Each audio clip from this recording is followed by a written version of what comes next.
Bonjour et bienvenue à tous dans ce nouveau numéro de votre magazine Éco-Débat, votre magazine consacré à l'actualité économique sur le continent. Aujourd'hui, nous plongeons au cœur de certaines réformes qui devraient impulser une dynamique de développement et de professionnalisation dans certains secteurs d'activité. Mais sur le terrain, ces réformes font naître de nombreux mécontentements. Adoption de nouvelles réformes, augmentation de la fiscalité, pression législative. Comment les consommateurs, usagers, opérateurs économiques vivent au quotidien l'appel à l'émergence? On en parle avec nos invités du jour et ils nous ont rejoint dans ce studio. Monsieur Marius Komoué, vous êtes le président de la Fédération nationale des consommateurs de Côte d'Ivoire. Merci d'être avec nous. Merci, c'est plutôt moi qui vous remercie de l'invitation aimable que vous avez bien voulu nous adresser. Et avec vous, monsieur Sadia Zouzou, spécialiste en intelligence économique. Merci. Merci beaucoup à Stéphane Soumaoro aussi pour nous associer aussi à une thématique aussi importante que cela qui concerne la vie des Ivoiriens et bien aussi de façon particulière, mais de façon générale aussi la vie des Africains, puisque votre chaîne est une chaîne panafricaine. Justement, la vie des Africains, on va le dire, parce que le constat est un peu le même dans certains pays de l'Afrique de l'Ouest. Il y a des réformes, on parle beaucoup d'émergence, nos autorités appellent à l'émergence de nos pays. Mais dans ce processus, il y a des réformes, des lois qui sont prises qui ne sont pas forcément peut-être pas comprises ou pas du goût des populations. Au niveau de la Côte d'Ivoire, où est-ce qu'on peut situer le niveau de fiscalité de la Côte d'Ivoire par rapport aux autres pays africains, si on peut le dire ainsi?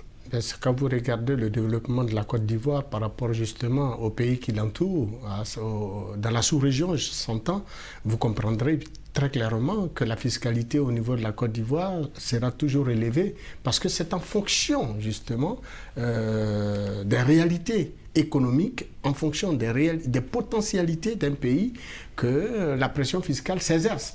Ce qui se passe en Côte d'Ivoire ne peut pas être pareil à ce qui se passe aux États-Unis, en France ou tout autre pays très développé.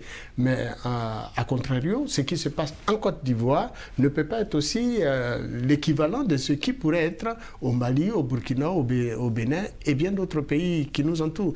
Donc la réalité, les potentialités, le pouvoir d'achat, le PIB de la Côte d'Ivoire permettent justement au pouvoir public d'entrevoir, sinon d'engager le pays dans certaines formes de fiscalité qui exacerbent les tensions, qui suscitent acrimonie, qui interpellent les Ivoiriens et suscitent bien au-delà des mécontentements, qui suscitent des peines, des souffrances, parce qu'au final, cette pression fiscale, on va la chercher dans le porte-monnaie du consommateur, parce que l'État n'a pas de champ de café et de cacao, l'État ne fait pas de commerce pour avoir des retombées et qui lui permettent naturellement d'engager le pays sur la voie de son développement en améliorant par la même occasion les conditions de vie des populations, conditions de vie qui s'entendent donc à mettre à leur disposition des centres de santé, à réaliser des routes,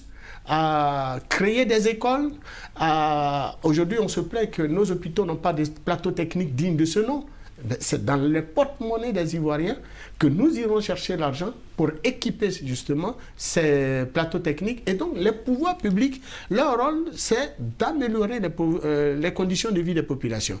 Envoyer l'eau, l'électricité dans des zones très reculées qui n'ont pas accès à l'eau et l'électricité. Il faut aujourd'hui, on se rend compte que la Côte d'Ivoire, c'est au moins 11 000 villages. Sur les 11 000 villages, il y a environ 5 000 qui sont électrifiés. Voilà la réalité du pays. Et tout le reste de ces villages-là, enclavés, n'ont pas accès à l'eau. Il y a des routes, il y a des villages même pour y avoir accès. Mais c'est un parcours du combattant. Vous pouvez, pour 15 km à parcourir, moi je me rappelle qu'à l'époque, quand on faisait une tournée à l'intérieur du pays, de Boaké, pour nous rendre à Satama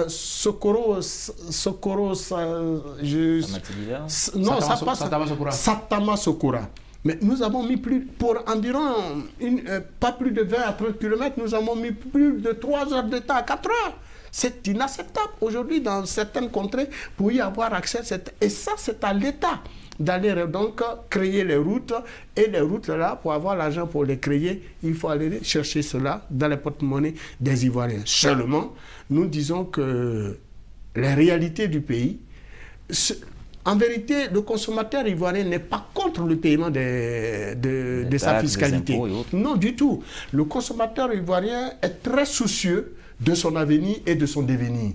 Le consommateur ivoirien est préoccupé par le bien-être des siens, y compris son bien-être lui-même. Alors donc seulement, vous allez nous donner tout à l'heure, alors pourquoi autant de réactions aussi vives sur ces dernières réformes? Nous allons revenir tout à l'heure. Alors oui, M. Sadia Zouzou, vous qui observez tout cela, quel est le niveau de pression fiscale en Côte d'Ivoire ou en Afrique de l'Ouest? Est-ce que ce niveau de pression est justifié? Bon, merci beaucoup. Je pense que d'abord, il faut dire que la question de la pression fiscale ne concerne pas seulement les pays africains. Sur le plan européen, d'abord, la pression fiscale au niveau de la France est 46%. Quand nous avons 42% en Belgique, et puis aussi aux États-Unis, c'est 27%. Bien, en Afrique, ici, la Côte d'Ivoire est à 12%, et le directeur général des impôts a dit, je crois l'an passé, au cours d'une réunion, que le taux de la pression fiscale au niveau de la Côte d'Ivoire est de l'ordre de 12%. Et donc la norme dictée par l'UEMOA en la matière est de 20%. Donc je veux dire que dans le cas de la Côte d'Ivoire, si on prend ces données-là, on peut dire que la Côte d'Ivoire est encore dans la fourchette.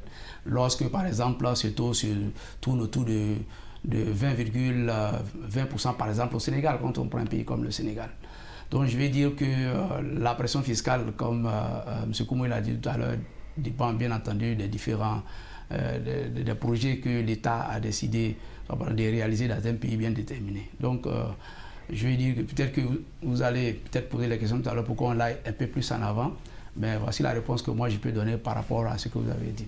Alors bien justement, vous parlez tantôt de ce niveau de pression fiscale dans certains pays développés. Quand on reste par exemple en Côte d'Ivoire et on regarde ces petites et moyennes entreprises ou ces entreprises même qui se créent et qui doivent payer des impôts, cette fiscalité, et qu'on voit que ce n'est pas sur les bénéfices, mais c'est-à-dire qu'il y a des taux d'imposition qui sont quand même assez élevés, il faut le reconnaître. Pour quelqu'un qui vient d'entreprendre, on n'attend même pas qu'il ait fait des bénéfices pour lui taxer quelque chose sur le bénéfice. C'est fixé déjà avant même qu'il ne commence à travailler. Est-ce que ça ne décourage pas déjà certaines personnes qui veulent sortir de l'informel mais qui se trouvent confrontées à cette situation? Bon, en fait, ce que je peux dire dans un premier temps, c'est que lorsque nous sommes dans un marché, il faut savoir qu'il y a deux choses. Il y a plusieurs pouvoirs de négociation. Il y a ce qu'on appelle le pouvoir de négociation de l'État qui est très important. Lorsque on entreprend une activité commerciale, il faut pouvoir tenir compte de cela. C'est-à-dire que l'État peut intervenir à tout moment pour édicter des lois ou des normes qui peuvent affecter une entreprise. Ces normes-là peuvent affecter l'entreprise de façon négative ou bien de façon positive. Alors donc pour venir au cas de la Côte d'Ivoire, ce n'est pas un cas qui est propre, je veux dire généralement même à l'État de Côte d'Ivoire, c'est généralement sur le continent africain. Parfois le taux d'imposition est tellement élevé que parfois ça décourage certains acteurs économiques qui sont généralement dans l'informel. Il faut reconnaître que l'économie en Afrique est presque à 70% dans l'informel. Et donc, les personnes qui entreprennent des activités, qui sont par exemple des entrepreneurs et autres, qui sont des acteurs économiques, sont parfois obligés, je veux dire que ces dispositions les empêchent parfois de chercher à formaliser leur entreprise. Et donc, je pense que c'est un frein, les impôts, le niveau des impôts élevés est un frein, notamment pour la croissance. Alors, ce qu'il faut faire, peut-être on viendra tout à l'heure sur les solutions, mais dans un premier temps, ce que je veux proposer, c'est peut-être de chercher à élargir la base, l'assiette fiscale. Et ça, c'est une question dont on parle depuis. Et je pense aussi qu'on aura l'occasion peut-être de revenir là-dessus. On aura sans doute l'occasion. Alors, M. Komoué, aujourd'hui, on voit en Côte d'Ivoire, on prend ce cas parce que c'est lui qui est un peu plus vivant ou plus vif devant nous. Quand on regarde récemment certaines personnes ont voulu se lancer, par exemple, entreprendre dans le business de la livraison. Ils ont commencé timidement avec une moto, une petite voiture. Et quand ce secteur a commencé à bouger un peu, on a vu l'État placer des normes, de nouvelles décisions qui viennent à la limite décourager ces personnes-là. Un taux d'imposition leur demande une caution à un certain niveau. Quelqu'un qui n'a même pas 2 millions, qui se lance avec une petite mobilette, on vient lui dire une caution de tel niveau. Est-ce que c'est pas un peu contraire à la volonté de l'État qui parle d'une politique de solidarité? Pas vraiment, dès lors que vous avez un régime en place, et ce régime est soutenu par une idéologie politique, qui est le capitalisme. Alors il ne faut pas perdre cet aspect des choses en compte. Il faut prendre, cet aspect des choses en compte. Nous, consommateurs, le mal que nous vivons sous nos cieux découle de la politique de gestion de la chose publique par nos hommes politiques. Avant d'accéder au pouvoir, quel que soit le parti politique et les hommes politiques qui les incarnent, on nous promet monts et merveilles, des choses assez séduisantes, comme ce grand monsieur qui tombe admiratif de cette belle jeune dame et qui souhaite la courtiser et se donne donc les moyens de pouvoir gagner son cœur et son esprit. Et en la matière, le politique, en nous promettant, essaie de gagner notre vote. Ce qu'il parvient très souvent à le faire, eu égard, et je puis le dire sans risque de me tromper, au nombre croissant et non négligeable de nos concitoyens qui sont analphabètes, qui ne perçoivent pas une élection, un vote, comme un enjeu capital de leur survie, mais qui conçoivent un vote comme le soutien à un individu politique qu'ils admirent, qu'ils apprécient, à un parti politique dont ils se reconnaissent dans les idéologies. Mais en vérité, ils ne votent pas un programme de gouvernance, ils ne votent pas un projet de société, ils votent des individus et des partis politiques qu'ils animent. Cela est la cause de nos malheurs. Si d'ordinaire, on nous propose monts et merveilles, et qu'une fois advenu au pouvoir, on nous sert cette pression fiscale, ce qui n'avait pas été dit avant d'arriver au pouvoir. Parce que la création, par exemple, d'institutions nouvelles engendre des coûts. Et cet argent-là, l'État n'ira pas chercher ailleurs que dans le porte-monnaie de l'Ivoirien. Même les crédits, les endettements auxquels la Côte d'Ivoire s'habitue, ces endettements-là, le remboursement ne se fera nulle part ailleurs qu'en allant chercher l'argent dans le porte-monnaie des Ivoiriens. Donc, quand bien même on ne travaille pas, on n'a pas une activité rémunérée mensuellement, on n'est pas fonctionnaire, on n'est pas dans le secteur public, encore moins dans le secteur privé. Toutefois qu'on fait un acte d'achat, on pose un acte d'achat, c'est-à-dire on paye un bonbon, on paye un chocolat, on paye même des sandales qu'on utilise pour les toilettes, ou bien on paye même son petit pain, son petit sac à main, on aura payé l'impôt. L'impôt est partout, sur tous les produits mis sur le marché de la consommation, en vente. Donc il faut que nous comprenions que nos hommes politiques ont un devoir, ils ont une obligation énorme concernant justement l'amélioration des conditions de vie des populations. Si d'ordinaire, on se rend compte, parce que vous parlez de pression fiscale, il ne s'agit pas simplement du consommateur et de sa poche, il s'agit également des entreprises. Vous le disiez tantôt, des Ivoiriens. D'abord, l'État ne met pas une véritable politique en place qui encourage l'Ivoirien à entreprendre. Combien sont-ils d'Ivoiriens qui ont pu entreprendre en ayant accès à des crédits bancaires assez dans ce sens, c'est ce qu'il n'y a pas. On voit des initiatives. On a l'agence Côte d'Ivoire PME, on a le fonds de garantie, on a le fonds de soutien. Est-ce que c'est parce que ces populations, justement, n'ont peut-être pas l'information utile, on peut le dire, pour aller vers ces structures? Dans les faits, même si les populations n'ont pas l'information, il revient à cette structure d'aller les informer.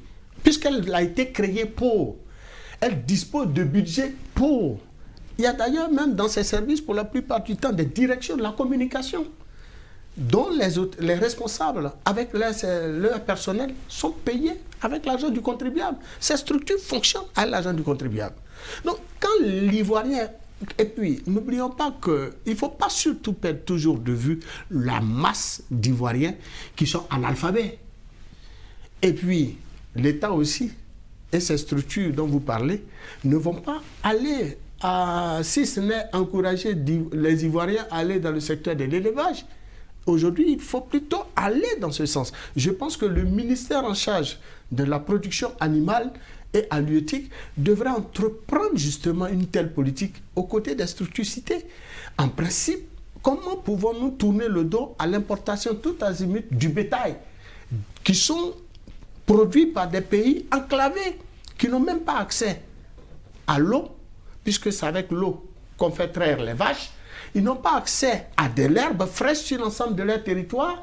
Je fais allusion au Mali, au Niger, au Burkina, des pays totalement enclavés, mais dont les populations élèvent des bœufs, élèvent des moutons et viennent nourrir un pays dont Dame Nature a gratifié son territoire national. Sur l'ensemble de son territoire national, la Côte d'Ivoire dispose d'herbes fraîches, de l'eau pour faire traire des vaches, et pourtant, toute notre consommation de bétail vient de ces pays limitrophes. Cette production, ces consommations viennent de l'extérieur. Bon, alors, M. Zouzou, permettez-moi de encourager les Ivoiriens à aller dans ce sens aurait pu quand même permettre à une grande masse d'Ivoiriens de disposer de moyens et d'aider justement l'État en payant des taxes et des impôts. Malheureusement, l'entrepreneuriat ici en Côte d'Ivoire est un casse-tête chinois. J'ai même l'impression que nos gouvernants font tout pour décourager, je dis bien une impression, que nos gouvernants font tout pour décourager l'initiative privée en Côte d'Ivoire. Alors ça, je ne sais pas si c'est pour décourager, mais vous tombez de plein pied dans la question que je voulais poser au niveau de l'encouragement justement à cette entreprise. On a vu le service des livraisons qui a été en griffe asphyxié. Il y a eu le secteur des VTC qui a commencé, il y a eu un boom, une certaine stimulation d'activité, une certaine émulation, et puis tac, une décision qui vient de tomber, du coup ça freine toutes ces centaines de personnes qui avaient investi massivement. Mais il n'y a pas que ça, citer également l'importation des véhicules. Si, l'importation des véhicules et même la pêche. Comment vous appréciez cela? Oui, je voulais tout juste, vous avez posé tout à l'heure une question à M. Koumoué concernant le mécontentement des populations. Surtout par rapport à ce qui peut être considéré aujourd'hui comme une pression fiscale. Il faut savoir dans un premier temps d'abord que l'État de Côte d'Ivoire, pour celui c'est de lui qu'il s'agit, a un plan de développement qui est appelé le PND, Plan National de Développement 2025, qui est estimé à environ 59 000 milliards de francs CFA. Et ces fonds, il faut pouvoir les trouver aussi bien à l'extérieur qu'à l'intérieur du pays.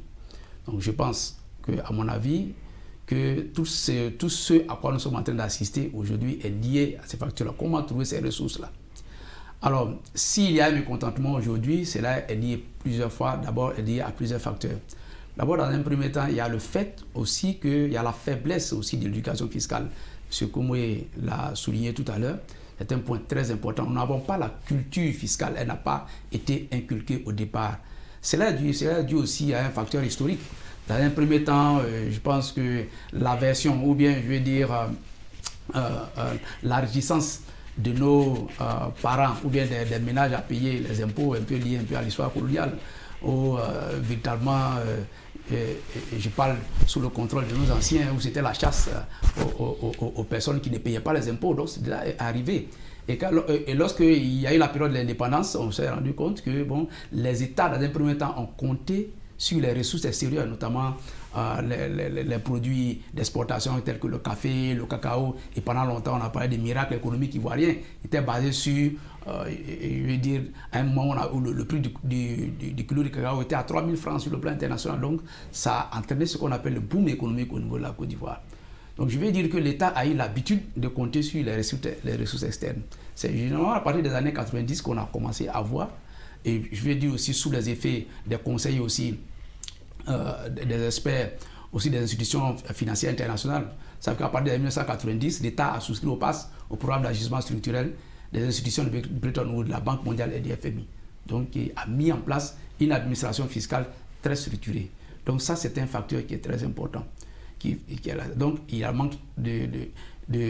un manque au niveau une faiblesse aussi plutôt au niveau de la culture fiscale. Autre chose aussi, effectivement, il y a une faiblesse au niveau de la communication.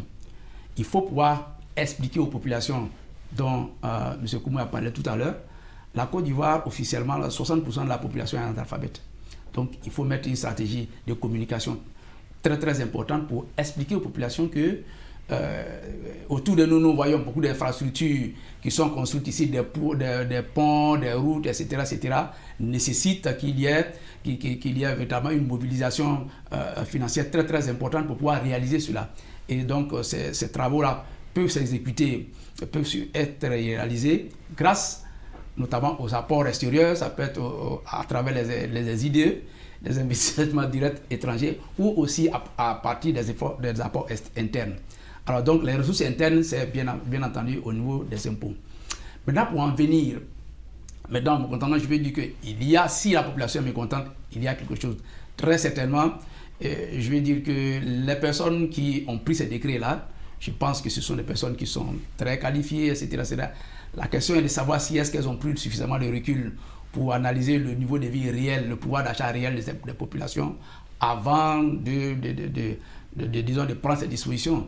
Mais dans la réalité, il faut dire aussi que c'est tout à fait normal que l'État intervienne. Dans le rôle, même en économie libérale, l'État a pour objectif de réguler l'activité économique. Donc c'est ce qui se passe. Si, prenons le cas simple des VTC et aussi des entreprises de livraison, c'est une activité nouvelle qui est née, qui n'était pas très certainement entrée, je veux dire, dans l'assiette fiscale. Donc l'État a décidé de réguler cette activité et l'État est dans son rôle régalien et c'est ce qui s'est passé. Mais justement, avant de réguler une telle activité, l'État quand même prend le soin de discuter avec les acteurs.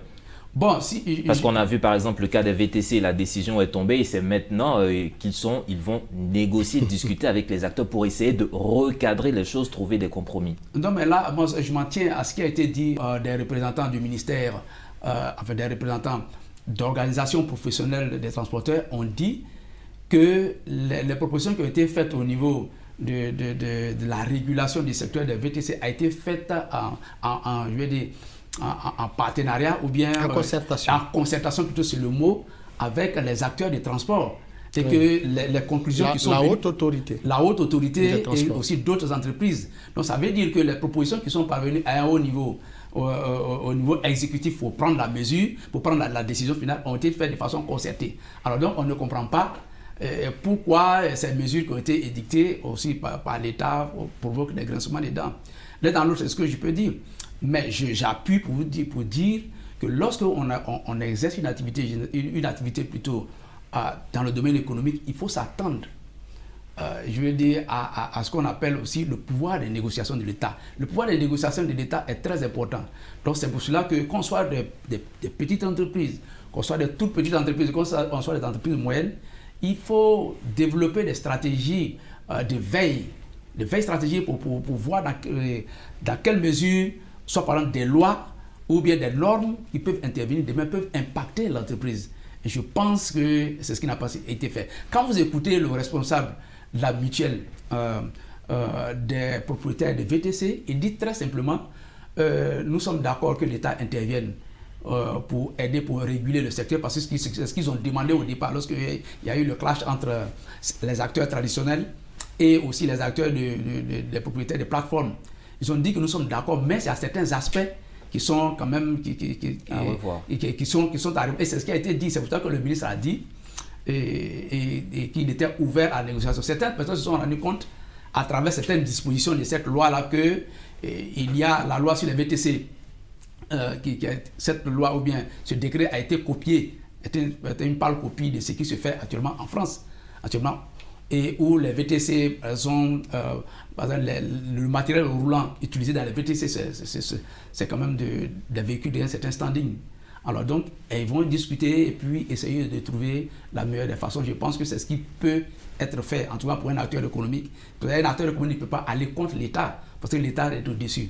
Donc, alors, je pense que si le ministre a demandé, excusez-moi, je termine par là, et je termine par là, si le ministre a dit qu'il est ouvert à la négociation, il s'est certainement rendu compte que les mesures qui ont été arrêtées ne correspondent pas peut-être aux besoins des populations. Alors, je retiens 2 ou 3 choses de vos interventions concernant cette pression en griffe. C'est une question de mobilisation de ressources internes. Alors, messieurs, pratiquement, on arrive au thème de cette émission. Okay. 30 secondes chacun. Quel est votre mot de fin? Pression fiscale, comment l'État doit juguler cela? 30 secondes. Ok, donc moi j'ai dit tout à l'heure, j'ai parlé de la régulation des choses, de l'élargissement de l'assiette fiscale. C'est-à-dire plus il y aura de personnes à payer les impôts, donc il faut diminuer le niveau, le coût des impôts pour permettre à plus de personnes de payer les impôts. C'est ce qu'est l'élargissement de la pression fiscale. Donc plus il y a de personnes, de personnes ou bien des ménages ou bien d'entreprises qui sont immatriculées, qui payent les impôts de façon correcte, je pense que la charge va baisser. Et ce que je peux aussi dire aussi, ça, c'est encourager les pouvoirs publics ivoiriens à faire un effort par rapport aux mesures qui sont prises pour encourager les entrepreneurs ivoiriens. Parce que effectivement, c'est très beau par exemple de faire venir, d'attirer les investissements directs étrangers dans un pays, mais encore faut-il que ces investissements s'appuient aussi sur les champions nationaux. Et je pense que avec une fiscalité vraiment très forte dont se plaignent les opérateurs, ils ne se plaignent pas sans cause. S'ils se plaignent vraiment, je pense qu'il faut s'asseoir et puis essayer de voir qu'est-ce qui peut être fait. S'asseoir et discuter. M. Marius Komoé, si vous avez un mot de fin. L'État se doit de réduire son train de vie. L'État se doit de veiller à ce que justement les conditions de vie des populations soient améliorées afin que les mêmes populations contribuent aisément au paiement de leurs taxes et de leurs impôts. Mais faire une pression fiscale face à des Ivoiriens qui croulent sous le poids de la misère, il y a lieu de ne pas encourager une telle initiative. Pression fiscale et législative, mesdames et messieurs, vous l'avez compris, c'était le thème de ce jour et nous en parlions avec M. Sadia Zouzou, spécialiste en intelligence économique, M. Marius Komoé, président du Conseil national de la Fédération des consommateurs de Côte d'Ivoire. Merci encore pour vos éclairages et vos contributions. Agréable suite de programmes sur nos antennes et surtout, vous pourrez retrouver cette émission sur notre site internet www.medi1tv.com.